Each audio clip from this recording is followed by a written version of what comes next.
안녕하십니까. 부동산을 잘하는 아빠 부자라빠입니다. 지난 시간에는 2017년에 나온 파리 주택시장 안정화 방안에 대해서 공부를 해보았습니다. 여러 가지 규제 내용이 담긴 해당 방안이 발표된 이후 정부는 과열 현상이 빠르게 진정되고 있다고 자평을 하였으나 성남시 분당구와 대구시 수성구와 같은 일부 지역에서는 국지적 가격 불안이 지속되는 현상을 보이고 있었습니다.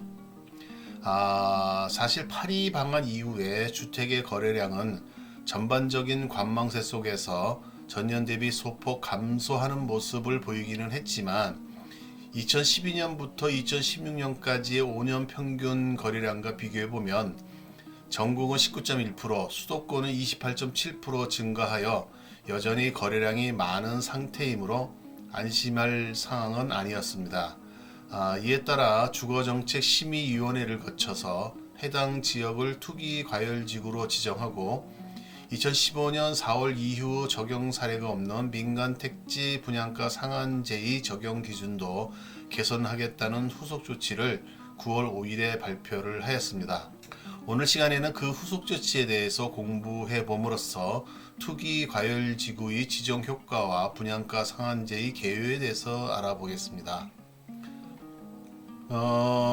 주택법 제63조에는 투기과열지구의 지정 및 해제에 대해서 규정이 되고 있습니다. 국토교통부 장관 또는 시도지사는 주택가격의 안정을 위하여 필요한 경우에는 주거정책심의위원회의 심의를 거쳐 일정한 지역을 투기과열지구로 지정하거나 이를 해제할 수 있다고 되어 있습니다. 그리고 투기과열지구는 해당 지역의 주택가격 상승률이 물가 상승률보다 현재의 높은 지역으로서 그 지역의 청약 경쟁률, 주택가격, 주택 보급률 및 주택 공급 계획 등과 지역 주택 시장 여건 등을 고려할 때 주택에 대한 투기가 성행하고 있거나 성행할 우려가 있는 지역 중 대통령으로 정하는 기준을 곧 이어야 한다고 되어 있습니다.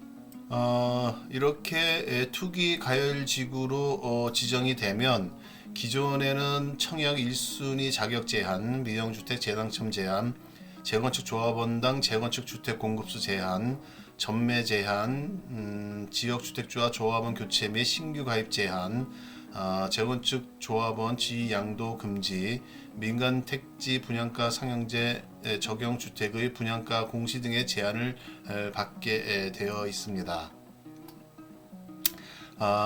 그런데 파리 대책에서는 기존의 지정 효과에 규제를 더 추가하고 더 강화하도록 하였습니다. 그 내용을 보면 청약 1순위 자격 요건 강화, 가점제 적용 확대, 오피스텔 전매 제한 강화, 재개발 및 재건축 규제 정비, 거래가의 3억 원 이상 주택 자금 조달 계획 및 입주 계획 신고 의무화, LTV 및 DTI 40% 적용 등이 있습니다. 자세한 내용은 제시단표를 참고하시면 좋을 것 같습니다. 그리고 투기과열지구로 지정하는 기준은 정량적과 정상적 요건이 있습니다. 여기서 정량적 요건은 주택가격 상승률이 물가 상승률보다 현재 높은 지역으로서 직전 2개월 청약 경쟁률이 5대1을 초과하는 경우 또는 주택 분양 계획이 전월 대비 30% 이상 감소하는 경우 또는 주택 건설 사업 계획 승인이나 주택 건축 허가 실적이 지난해보다 급격하게 감소한 것 또는 신도시 개발이나 전매 행위 성행 등으로 주거 불안 우려가 있는 경우로 주택 보급률 또는 자가주택 비율이 전국 평균 이하이거나 주택 공급 물량이 청약 1순위자에 비해 현저히 적은 경우 등입니다. 또한 정성적 요건으로는 지역 주택시장 여건 등을 고려할 때 주택에 대한 투기가 성행하고 있거나 우려되는 지역이 해당됩니다. 이렇게 파리 대책을 통해 규제를 강화하고 성남 분당구와 대구 수성구를 투기과열지구로 지정하고 그 효력이 9월 6일부터 발생하게 함으로써 해당 지역은 강화된 투기과열지구 지정 효과를 적용받게 하였습니다. 아울러 당시에 투기과열지구로 지정은 하지 않았지만 추가로 가격 불안이 있을 우려가 있는 지역인 인천 연수구와 부평구, 안양 만안구와 동안구, 성남 수정구와 중원구, 고양 일산 동구와 일산 서구, 그리고 부산 등을 집중 모니터링 지역으로 지정하여 주택 매매 가격, 분양권 등 거래 동향, 청약 상황 등을 상시 모니터링 및 정밀 분석을 함으로써 필요시 즉각 투기 과열지구로 조치하겠다고 했습니다. 그 당시 아무래도 정부 입장에서는 불안했을 겁니다. 그래서 집중 모니터링 지역으로 지정을 했을 것인데 결국은 나중에 모두 투기 과열지구로 지정하는 그런 수순을 겪게 되게 됩니다.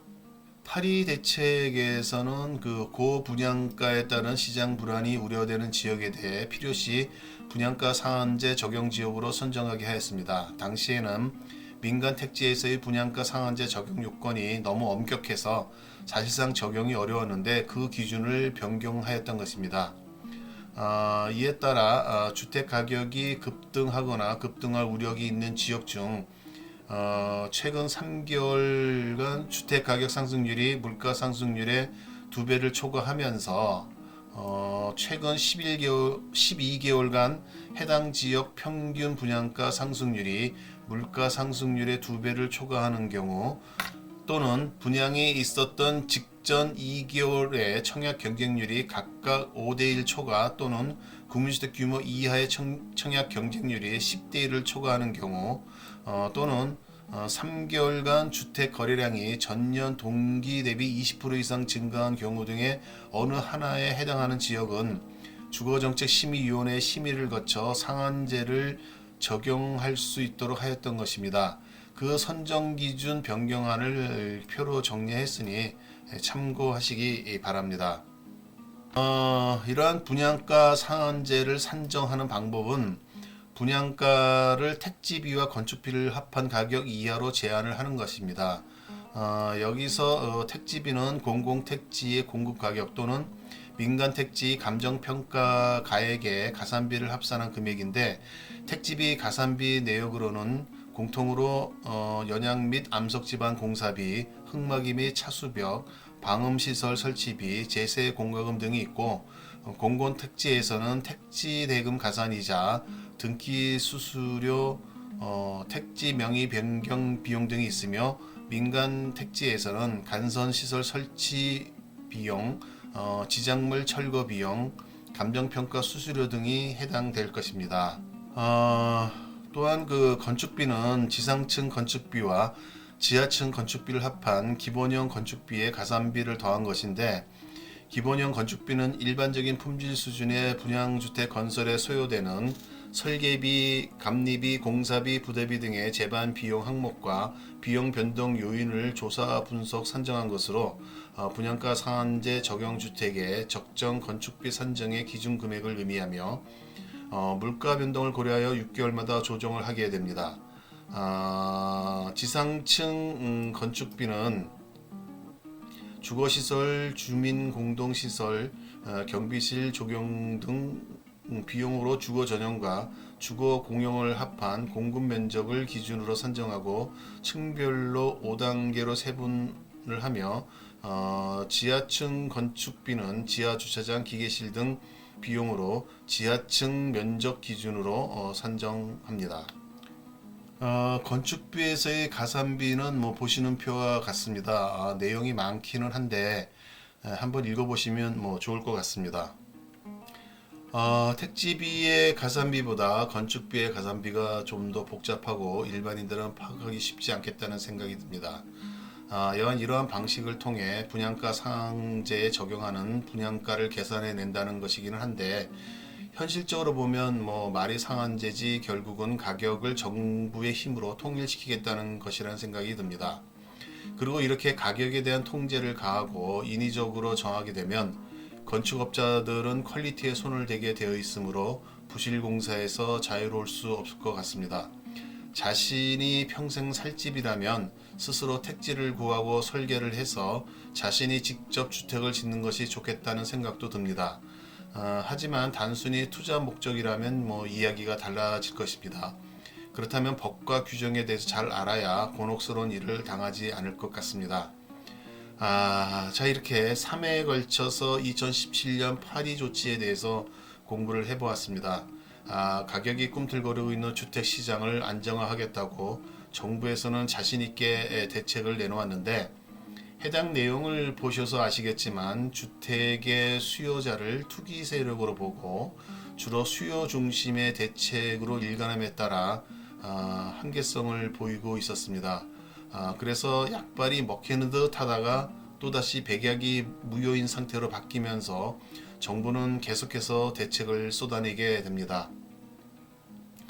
다음 시간에는 부동산 종합대책 네 번째 시간으로 2018년에 나온 9.13 대책을 살펴볼 생각입니다.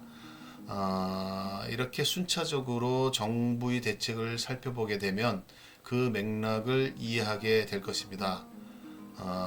그러면 다음 대책도 예측할 수 있게 되고 거기에 맞게 적절한 투자 행태를 가져갈 수 있을 것입니다.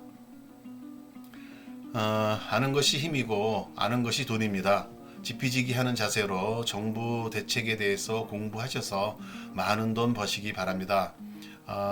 내용이 다소 어렵고 복잡하기는 합니다. 하지만 저도 나름 쉽게 설명하려고 노력하고 있으니 계속 관심 가지시고 보아주시기 바랍니다. 특히나 구독 신청을 하시면 새롭게 동영상을 업로딩할 때 바로 알려드리니 따끈따끈한 동영상을 보실 수 있을 것입니다. 꼭 구독 신청하셔서 저에게 힘도 주고 댓글을 통해 긴밀한 소통도 했으면 좋겠습니다. 이상은 부자라빠의 부동산 종합대책 공부하기였습니다. 감사합니다.